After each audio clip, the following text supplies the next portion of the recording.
بسم اللہ الرحمن الرحیم۔ السلام علیکم۔ یہ کاشان بصیرت کا آڈیو بک سیکشن ہے۔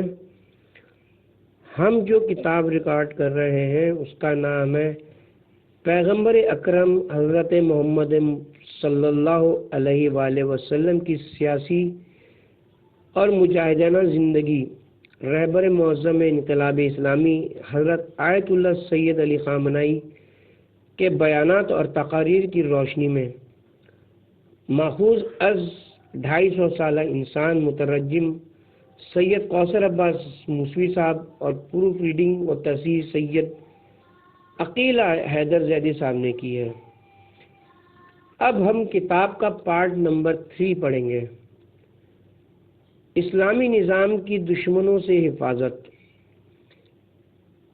اس کام کو عملی جامہ پہنانے کے لیے 3 مراحل تھے۔ پہلا مرحلہ اس نظام کی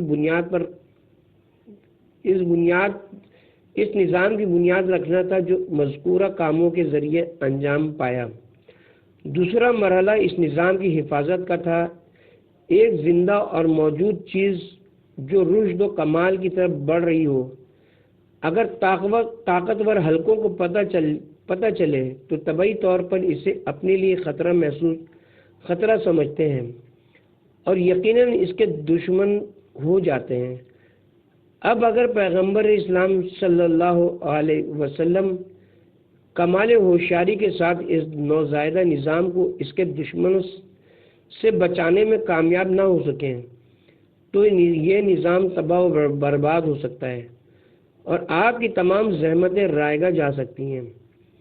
اس لیے اس نظام کی حفاظت ضروری تھی۔ تیسرا مرحلہ اس عمارت کی تعمیر ہے۔ صرف بنیاد رکھنا کافی نہیں، بلکہ یہ پہلا قدم ہے۔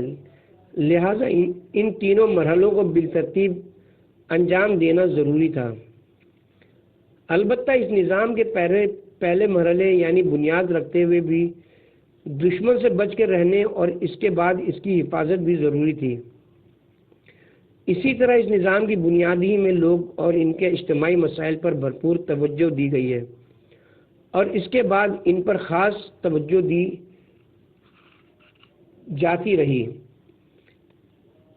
پیغمبر اکرم صلی اللہ علیہ وسلم نے اپنی تیز بین نگاہوں سے دیکھا کہ اس نوزائیدہ اسلامی معاشرے کو 5 اصلی دشمنوں کی طرف سے خطرات لاحق ہیں۔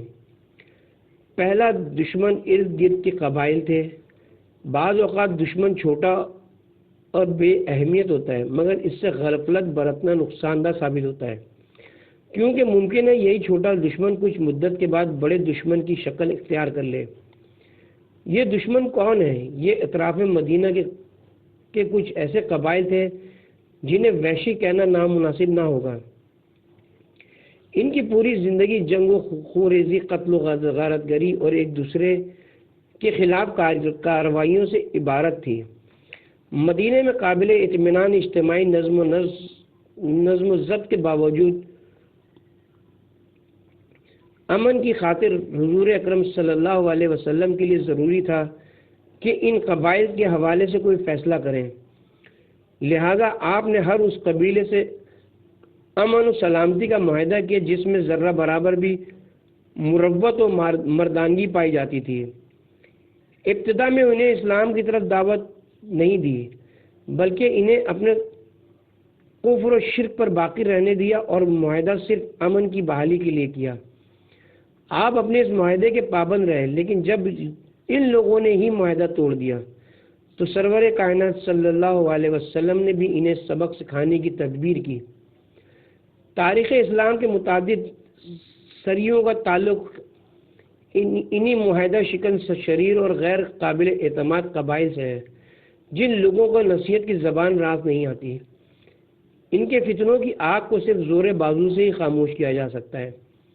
اس اصول کے تحت نبی اکرم صلی اللہ علیہ وسلم نے طاقت استعمال کر کے ان کی گستاخیوں اور امن مخالف سرگرمیوں کا خاتمہ کیا اور انہیں خاموش بیٹھنے پر مجبور کر دیا۔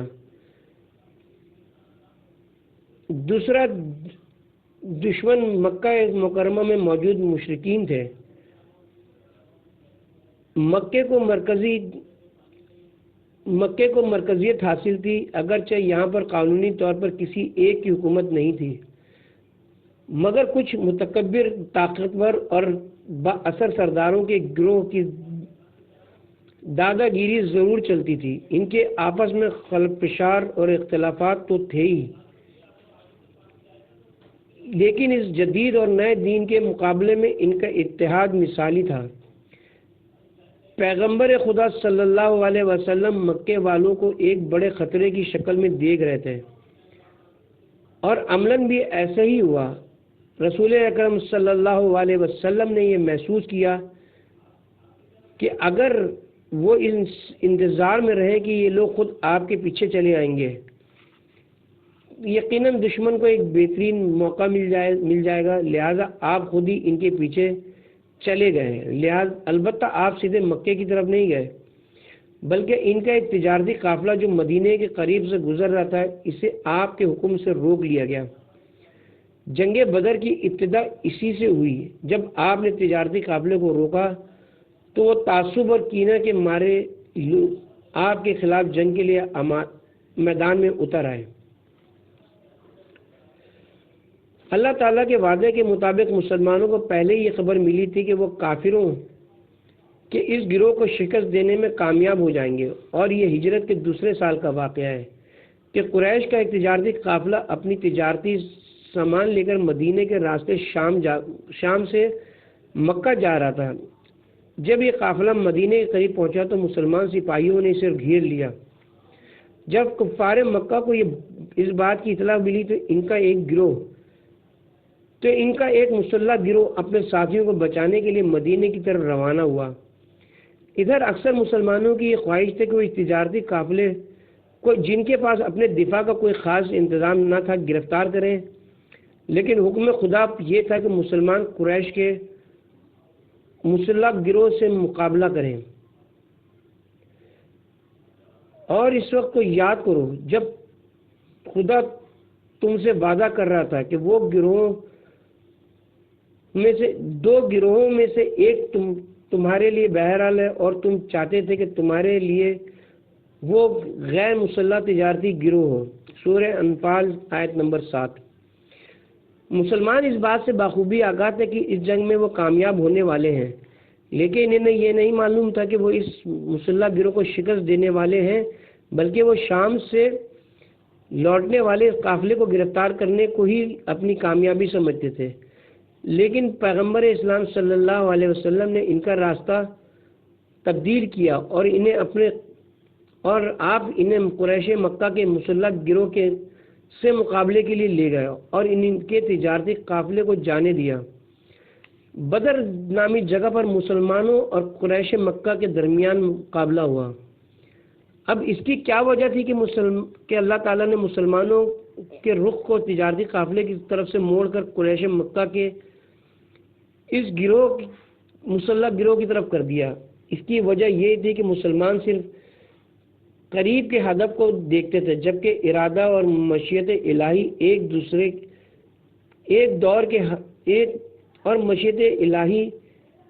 ایک دور کے ہدف کے تعاقب میں تھی۔ اللہ تعالیٰ یہ چاہتا ہے کہ پوری کائنات میں حق چھا جائے،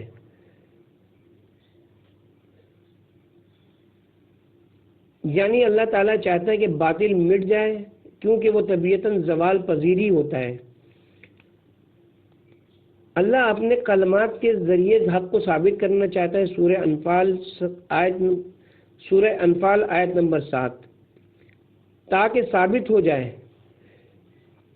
اور باطل فنا ہو جائے، چاہے مجرموں کو کتنا بھی برا لگے۔ سورہ انفال آیت نمبر 8۔ یعنی اللہ تعالیٰ چاہتا ہے کہ باطل مٹ جائے، کیونکہ وہ طبیعتاً زوال پذیری ہوتا ہے، باطل ایک ساتھ الٹ جائے۔ کیا یہ طے نہیں ہے کہ اسلام تمام شیطانی اور طاغوتی طاقتوں کو سرنگو کر دے؟ کیا یہ طے نہیں کہ ملت اسلامیہ کا مصداق بن جائے، تاکہ تم دوسرے لوگوں کے اعمال پر گواہ بن جاؤ۔ سورہ بقرہ آیت نمبر 143۔ کیا یہ طے نہیں کہ اسلام کا پرچم بشری اور انسانی اقدار کی بلندی پر لہرایا جائے تو پھر یہ کب، کیسے اور کیوں کر ہوگا؟ اس وقت مسلمان دل میں یہ سوچ رہے تھے کہ اگر آج ہم اس دولت مند قافلے کو گرفتار کرنے میں کامیاب ہو جائے تو اتنا مال ہمارے ہاتھ لگ جائے گا کہ جس سے اسلام کے نئے نظام کو ایک نئی قوت ملے گی۔ اور ان کی یہ سوچ صحیح بھی تھی، لیکن ان کی اس سوچ سے بہتر ایک سوچ یہ بھی تھی کہ آج ہم نے پیغمبر اسلام صلی اللہ علیہ وسلم کی اتباع اور پیروی میں اس قدر ترقی کی ہے اور ہم اتنے آگے بڑھ چکے ہیں کہ اب ہم معاشرے کے مستضعف اور محروم طبقے اور دنیا کے تاریک اور ظالم نظام کو بدلنے کا سوچ رہے ہیں، کیونکہ اس تالاب میں اتنا پانی موجود ہے کہ اس میں لہریں پیدا کی جا سکیں اور ان لہروں کے ذریعے ان نونہالوں، درختوں اور خشک زمینوں کو سیراب کیا جا سکے۔ اگر یہ طے ہے کہ اسلام کامیابی اور کامرانی سے ہمکنار ہو، اگر یہ طے ہے کہ اسلام کا پیغام اپنی پوری شان و شوکت کے ساتھ غریب اور مستضعف علاقوں کی طرف پھیل جائے، اگر یہ طے ہے کہ ظالموں اور ستمگروں کے محل ایک ایک ہو کر زمین بوس ہو جائیں، تو ضروری ہے کہ کسی ایک نقطے سے کام کا آغاز کیا جائے۔ صدر اول کے مسلمان اپنے تمام تر اخلاص کے باوجود یہ نہیں جانتے تھے کہ آغاز کہاں سے ہو، لہٰذا اللہ تعالیٰ اس موقع پر ان کی رہنمائی فرماتا ہے۔ وہ مسلمان جو اس قافلے کو لوٹنے آئے تھے، انہیں بادلہ ناخواستہ ایک جنگ کی طرف دھکیلتا ہے تاکہ اس ناخواستہ جنگ میں جنگی وسائل کی کمی کے باوجود اپنے ایمان کے بل بوتے پر ایک ہی دن میں دشمن کو شکست دے سکیں اور اسلام کے پیغام کو آگے بڑھنے اور لوگوں میں اس کو راسخ کرنے کا راستہ ہموار کر سکیں اور اللہ تعالیٰ کی حاکمیت کا راستہ ہموار کر کے لوگوں کو یہ سمجھائیں کہ یہ اسلام ہے، اس کا کسی سے موازنہ نہیں کیا جا سکتا۔ اے مسلمانوں، ہم نے تمہیں اچانک اس بڑے لشکر کے ساتھ جنگ کا حکم دیا تاکہ وہ تمہارے ہاتھوں زخموں کا مزہ چکھ لیں اور انہیں اللہ تعالیٰ کی قدرت کا احساس ہو جائے۔ جنگ بدر میں جب اللہ تعالیٰ کے فضل و کرم سے مجاہدین اسلام کو کامیابی ملی تو دشمن نے جو آسانی کے ساتھ دستبردار ہونے والا نہ تھا، جنگ احد کا فیصلہ کر لیا۔ جنگ احد میں بھی شروع میں تو مسلمانوں نے اپنے اتحاد اور اتفاق کے بل بوتے پر دشمن کو شکست دی، لیکن کامیابی حاصل کرنے کے فوراً بعد وہ 50 مسلمان جنہیں رسول اکرم صلی اللہ علیہ وسلم نے پہاڑی درے کی پہرہ داری پر مقرر کیا تھا، اس بات کے پیش نظر کہ کہیں وہ مال غنیمت جمع کرنے میں دوسروں سے پیچھے نہ رہ جائیں، اپنی ذمہ داری چھوڑ کر مال غنیمت جمع کرنے میں لگ گئے۔ صرف 10 مسلمان سپاہی پہاڑی درے پر بیٹھ کر اپنی ذمہ داری ادا کرتے رہے۔ دشمن نے اس موقع سے فائدہ اٹھاتے ہوئے کوہ احد کے پیچھے اور اس درے کی جانب سے جہاں مسلمان سپاہیوں کی تعداد بہت کم تھی، مسلمانوں پر حملہ کر دیا۔ دشمن کا یہ حملہ مسلمانوں کے لیے بہت ہی خطرناک ثابت ہوا۔ اگرچہ اس وقت بھی اسلام کو شکست نہیں ہوئی، لیکن ایک تو اسلام کو کامیابی دیر سے ملی اور دوسری بات یہ کہ اس غفلت کے نتیجے میں اسلام کو سید الشہداء حضرت حمزہ جیسے شجاع اور بہادر کمانڈر کی قربانی دینی پڑی۔ اللہ تعالیٰ نے مسلمانوں کو عبرت کے ساتھ غور و فکر کی بھی دعوت دیتے ہوئے فرمایا کہ ہم نے اپنے وعدے پر عمل کیا، ہم نے کہا تھا کہ تمہیں دشمن پر کامیابی حاصل ہوگی، سو ہو گئی، لیکن اس کے بعد تمہارے اندر درج ذیل 3 خصلتیں پیدا ہو گئیں جن کی وجہ سے تمہیں نقصان اٹھانا پڑا۔ وہ 3 خصلتیں یہ ہیں، پہلی یہ کہ تم نے آپس میں اختلافات کا شکار ہوتے ہوئے اپنی صفوں کو دھرم بھرم کر دیا، دوسری یہ کہ تم سستی کا شکار ہو گئے، یعنی پہلے والا جوش و جذبہ باقی نہیں رہا، اور تیسری یہ کہ یعنی تم نے پیغمبر اسلام صلی اللہ علیہ وسلم اور اپنے کمانڈروں کے حکم کو ٹھکرایا اور ان کے دستورات پر عمل نہیں کیا۔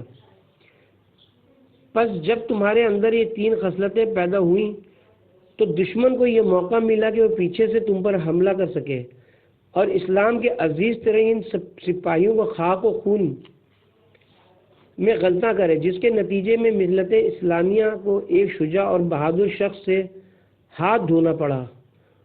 مشرکین مکہ نے آپ سے جو آخری جنگ کی وہ جنگ خندق تھی، جس کا شمار انتہائی اہم جنگوں میں ہوتا ہے۔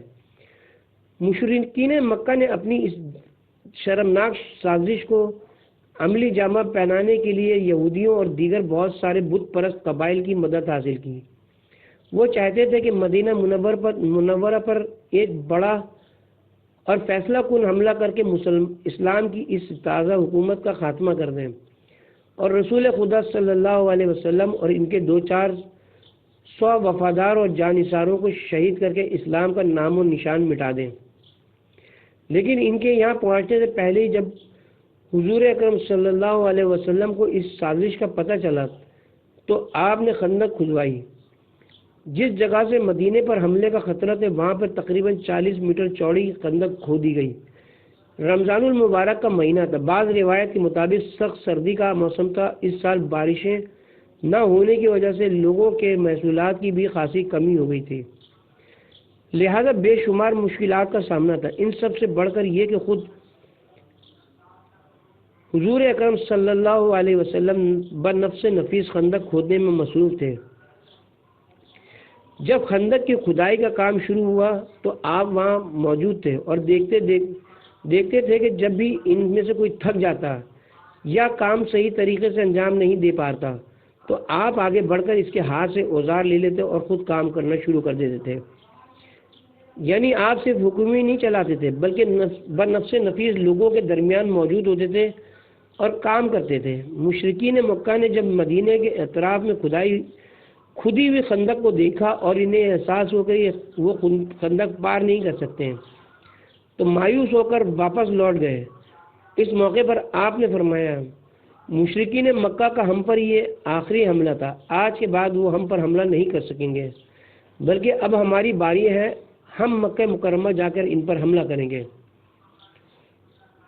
اس سے اگلے سال پیغمبر اسلام صلی اللہ علیہ وسلم نے فرمایا کہ ہم عمرہ ادا کرنے مکہ مکرمہ جانا چاہتے ہیں۔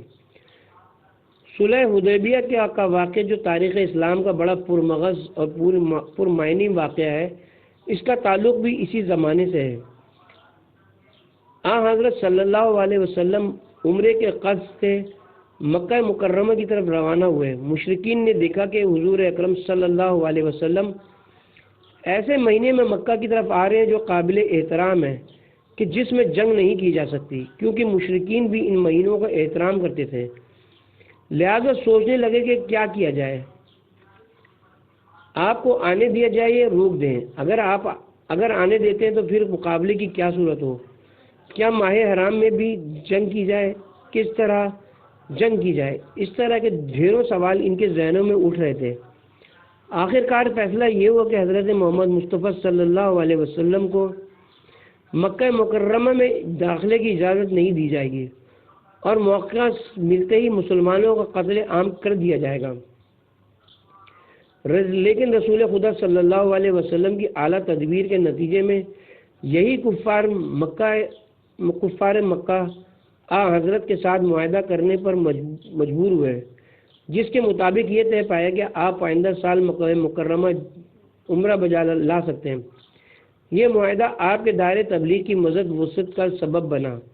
دنیا اسے صلح کے نام سے جانتی ہے، لیکن خدا کریم نے اسے فتح کا عنوان دیا ہے۔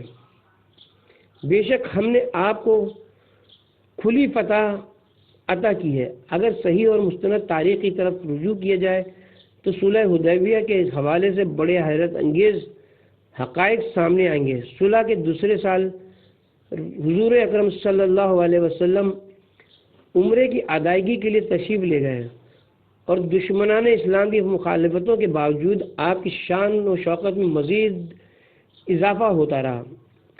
اس سے اگلے برس یعنی ہجرت کے 8ویں سال جب کفار مکہ نے معاہدہ توڑا تو سرور کائنات صلی اللہ علیہ وسلم نے مکہ فتح کر لیا۔ ایسی عظیم فتح ملی جو آپ کے اقتدار کا مکمل اظہار تھی۔ پورے واقعے سے معلوم ہوتا ہے کہ حضور اکرم صلی اللہ علیہ وسلم نے قدرت و تدبیر، صبر و حوصلے، عزم و استقلال اور ثبات و استحکام کے ذریعے اپنے دشمن کو سر اٹھانے کو موقع بھی نہ دیا، اور آپ اپنے الہی اغراض و مقاصد کی راہ میں روز افزوں ترقی کے مراحل طے کرتے رہے۔ مدینہ منورہ کے یہودیوں کے ساتھ آپ کا برتاؤ۔ تیسرے دشمن یہودی تھے۔ یہ ایسے ناقابل اطمینان لوگ تھے جنہوں نے وقتی طور پر مسلمانوں کے ساتھ مدینے میں ہی مل جل کر رہنے کا عہد کیا تھا، مگر پھر بھی ایذا رسانی، خلل اندازی اور تخریب کاری سے باز نہیں آتے تھے۔ سورہ بقرہ کا ایک اہم حصہ اور بعض دیگر صورتیں یہودیوں کے ساتھ حضرت کی ثقافتی جنگ کے بیان پر مشتمل ہیں۔ جیسا کہ ہم نے پہلے ہی عرض کیا ہے کہ مدینہ منورہ کے یہودی خود ایک تہذیب و ثقافت کے حامل تھے، آگاہ و ہوشیار تھے، کمزور عقیدے کے حامل افراد کے دل و دماغ کو متاثر کر دیتے تھے، سازشیں کرتے، لوگوں کو نا امیدی اور مایوس کرتے تھے، اور لوگوں کو ایک دوسرے کی جان کا دشمن بنا دیتے تھے۔ یہ یہودی حضرت کے ایسے دشمن تھے جن کی دشمنی منظم اور منصوبہ بندی پر استوار تھی۔ پیغمبر اکرم صلی اللہ علیہ وسلم نے ان کے ساتھ حد المقدور نرمی برتی، لیکن جب پانی سر سے اونچا ہوا تو انہیں کیفر کردار تک پہنچا دیا۔ آپ نے بغیر کسی وجہ کے یکدم انہیں سزا نہیں دی، بلکہ ان تینوں یہودی قبیلوں میں سے ہر ایک نے معاہدے کی شدید خلاف ورزی کی تو اپنے یہ کیے کا نتیجہ بھی انہیں بھگتنا پڑا۔ سب سے پہلے جب بنی قینقاع نے حضور اکرم صلی اللہ علیہ وسلم سے خیانت کی تو آپ نے ان سے فرمایا اب تمہیں مدینہ چھوڑنا ہوگا۔ وہ مدینے سے نکال دیے گئے اور ان کی جائیداد وغیرہ مسلمانوں کے حصے میں آئی۔ دوسرا قبیلہ بنی نذیر تھا جس نے معاہدے کو توڑا۔ ان کی خیانت کی داستان بڑی اہم ہے۔ ان کو بھی رسول اکرم صلی اللہ علیہ وسلم نے اپنے کچھ اموال کے ساتھ مدینہ چھوڑنے کا حکم دیا، لہذا وہ بھی مجبور ہو کر چلے گئے۔ تیسرا قبیلہ بنی قریظہ کا تھا جنہیں حضور نے امان دیتے ہوئے مدینے میں رہنے کی اجازت دی۔ انہیں مدینے سے نہیں نکالا، بلکہ ان سے یہ معاہدہ کیا گیا کہ وہ جنگ خندق میں اپنے حملوں سے خندق میں اپنے محلوں سے دشمن کو مدینے میں داخل نہیں ہونے دیں گے، لیکن انہوں نے احسان فراموشی کا ثبوت دیتے ہوئے سرور کائنات صلی اللہ علیہ وسلم پر حملے کے لیے دشمن سے معاہدہ کر لیا اور آپ سے کیے گئے معاہدے پر باقی نہ رہے۔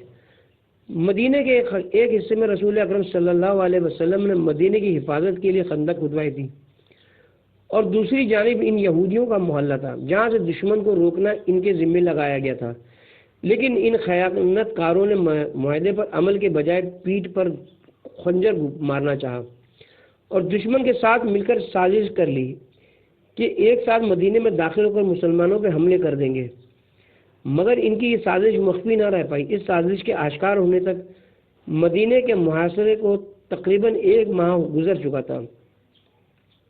رسول اکرم صلی اللہ علیہ وسلم نے ان کی اس ناپاک سازش کا مقابلہ اپنی حکیمانہ تدبیر سے کیا، جس کی بنیاد پر خود قریش اور ان یہودیوں کا ایک دوسرے سے اعتماد اٹھ گیا اور ان کی ساری سازشیں دھری کی دھری رہ گئیں۔ یہ پورا ماجرا تاریخ کے صفحات میں محفوظ ہے۔ یہاں نبی کریم صلی اللہ علیہ وسلم کی زبردست جنگی تدبیر اور سیاسی فراست کا مشاہدہ کیا جا سکتا ہے۔ آپ نے انہیں یہیں روکے رکھا تاکہ کوئی نقصان نہ پہنچائیں۔ جب قریش اور ان کے حلیفوں کو شکست سے پاش ہوئی اور وہ خندق کے آس پاس سے مکے کی طرف واپس پلٹ گئے تو رسول صلی اللہ علیہ وسلم نے مدینہ منورہ کے اندر مسجد میں نماز ظہر ادا کرنے کے بعد فرمایا کہ نماز عصر بنی قریظہ کے قلعوں کے سامنے پڑھی جائے گی، سب مسلمان وہاں چلیں۔ ایک شب کا بھی وقفہ کی بغیر آپ نے مسلمانوں نے مدینہ کے ہمراہ بنی قریظہ کو محاصرے میں لے لیا۔ 25 دن تک محاصرہ اور مقابلہ جاری رہا۔ حضور اکرم صلی اللہ علیہ وسلم کے حکم سے ان کے سپاہیوں کو قتل کر دیا گیا، کیونکہ ان کی خباثتیں آشکار تھیں اور قابل اصلاح نہ تھیں۔ سرور کائنات صلی اللہ علیہ وسلم نے ان کے ساتھ یہ رویہ اختیار کیا اور اسلام و مسلمین کے سر سے بنی قریظہ، بنی نذیر اور خیبر کے یہودیوں کی دشمنی کا آسیب اعلیٰ انسانی اخلاق کے ساتھ قدرت، حکمت اور تدبیر کے ذریعے دور کر دیا۔ ان تمام واقعات میں رسول خدا صلی اللہ علیہ وسلم نے کسی ایک مقام پر بھی معاہدے کی خلاف ورزی نہیں کی۔ دشمن کو بھی اس بات کے متعارف ہیں کہ معاہدہ رسول کریم صلی اللہ علیہ وسلم نے نہیں بلکہ خود یہودیوں نے توڑا تھا۔ چوتھے دشمن منافقین تھے۔ یہ لوگ عوام کے درمیان رہتے تھے، زبانی طور پر تو یہ ایمان کا اقرار کیا کرتے تھے مگر ان کے دل ایمان سے خالی تھے۔ یہ انتہائی پست، کینہ پرور، تنگ نظر اور دشمن کا ساتھ دینے کے لیے ہمیشہ تیار رہنے والے افراد تھے۔ یہودیوں اور منافقوں میں ایک بڑا فرق یہ تھا کہ منافقین کی اسلام دشمنی منصوبہ بندی کے ساتھ نہیں تھی۔ سرور کائنات صلی اللہ علیہ وسلم حملے کی طاق میں رہنے والے منصوبہ ساتھ دشمنوں کو امان نہیں دیتے تھے اور اس کے ساتھ وہ رویہ اختیار کرتے تھے جو آپ نے یہودیوں کے ساتھ اختیار کیا۔ لیکن جو دشمن منصوبہ بندی نہیں کر رہے تھے اور جن کی بے ایمانی، خباثت اور ہٹ دھرمی انفرادی تھی، نبی رحمت صلی اللہ علیہ وسلم انہیں برداشت کر لیا کرتے تھے۔ عبداللہ ابن ابی رسول اکرم صلی اللہ علیہ وسلم کے بدترین دشمنوں میں سے ایک تھا۔ وہ تقریباً حضور اکرم صلی اللہ علیہ زندگی کے آخری سال تک زندہ رہا، لیکن آپ نے اس کے ساتھ سخت رویہ اختیار نہیں کیا۔ سب مسلمان جانتے تھے کہ وہ منافق ہے، اس کے باوجود آپ نے اس کے ساتھ دیگر مسلمانوں جیسا ہی سلوک روا رکھا۔ ہمیشہ بیت المال سے اس کے حقوق ادا کیا اور اس کی جان و مال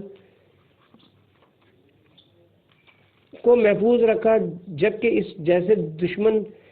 جیسے منافقین اپنی خباثتوں سے باز نہیں آتے تھے، اور سورہ بقرہ کا ایک حصہ انہی کی مذمت میں نازل ہوا ہے۔ جب بھی منافقین کے کسی گروہ نے منصوبہ بندی کے ساتھ تحریک شروع کی تو نبی اکرم صلی اللہ علیہ وسلم نے بھی اس کا مقابلہ کیا۔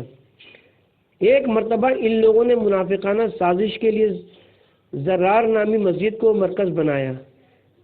اسلامی حکومت سے باہر روم کے قلمرو میں موجود ابو عامر راہب جیسے شخص سے رابطہ برقرار کیا تاکہ رومیوں کے ذریعے سرور کائنات صلی اللہ علیہ وسلم پر لشکر کشی کی جائے۔ اس منصوبے کے ساتھ کی جانے والی دشمنی کا مقابلہ کرنے کے لیے حضور اکرم صلی اللہ علیہ وسلم نے مسجد زرار منہدم کرا دی اور فرمایا کہ یہ عمارت مسجد نہیں بلکہ یہ اللہ اور مسلمانوں کے خلاف سازشوں کا گڑھ ہے۔ اسی طرح منافقین کے ایک گروہ نے اپنے کفر کا اظہار کیا کرتے ہوئے مدینہ منورہ سے باہر ایک لشکر تیار کر لیا۔ رسول کریم صلی اللہ علیہ وسلم نے ان کا مقابلہ کیا اور فرمایا کہ اگر وہ نزدیک آئیں گے تو ان کے ساتھ جنگ کی جائے گی۔ خود مدینہ منورہ میں بھی منافقین موجود تھے، لیکن اللہ کے رسول نے منصوبہ ساز دشمنوں کی طرح ان کے ساتھ سلوک نہیں کیا۔ یہی وجہ ہے کہ آپ نے منصوبہ ساز منافقین کے مقابلے میں سخت رویہ اختیار کیا، لیکن دیگر منافقین کے ساتھ نرم سلوک روا رکھا، کیونکہ ان کا خطرہ انفرادی تھا۔ اکثر و بیشتر سرور کائنات صلی اللہ علیہ وسلم اپنے نیک سلوک کے ذریعے انہیں شرمندہ ہونے پر مجبور کر دیتے تھے۔ پانچواں دشمن وہ تھا جو ہر مسلمان اور مومن کے باطن میں موجود تھا، اور یہی دشمن سب سے زیادہ خطرناک ہے۔ یہ دشمن ہمارے اندر بھی موجود ہے۔ نفسانی خواہشات، خود غرضی، ضلالت و گمراہی کی طرف رجحان اور ایسی لغزشیں جن کا سبب خود انسان فراہم کرتا ہے۔ حضور اکرم صلی اللہ علیہ وسلم نے اس دشمن کا بھی زبردست مقابلہ کیا۔ اس دشمن سے مقابلے کی امتیازی خصوصیت یہ ہے کہ اس مقابلے میں شمشیر اور تیر و تبر سے کام نہیں لیا جاتا، بلکہ تعلیم و تربیت، تزکیہ نفس اور خوف الہی کے اسلحوں کو استعمال کیا جاتا ہے۔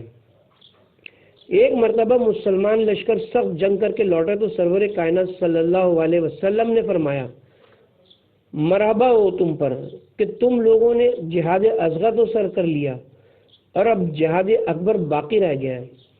سب کو بڑی حیرت ہوئی کہ اس سے بڑا کون سا جہاد ہو سکتا ہے، لہذا پوچھا، یا رسول اللہ صلی اللہ علیہ وسلم، جہاد اکبر کیا ہے؟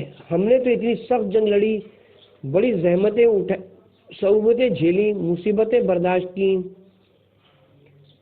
اب اس سے بڑھ کر جہاد کیا ہو سکتا ہے؟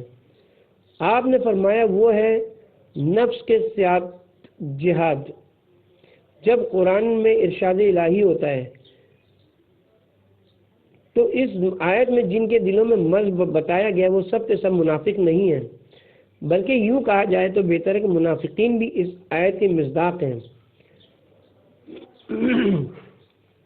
یعنی عین ممکن ہے کہ ایک شخص منافق نہیں بلکہ مومن ہے، مگر اس کے دل میں مرض پایا جاتا ہو۔ یہ کون سا مرض ہے؟ یہ کیسی بیماری ہے؟ اس کا جواب یہ ہے کہ وہ اخلاقی اور کردار کی کمزوریاں اور نفسانی خواہشات اور مختلف قسم کی خود غرضیاں ہیں کہ اگر ان سے پرہیز نہ کیا گیا تو ان کا مقابلہ نہ کیا گیا تو انسان ایمان سے ہاتھ دھو بیٹھے گا۔ ایمان سے ہاتھ دھو بیٹھنے کا مطلب یہ ہے کہ اس کا ظاہر تو مومنوں جیسا ہوگا،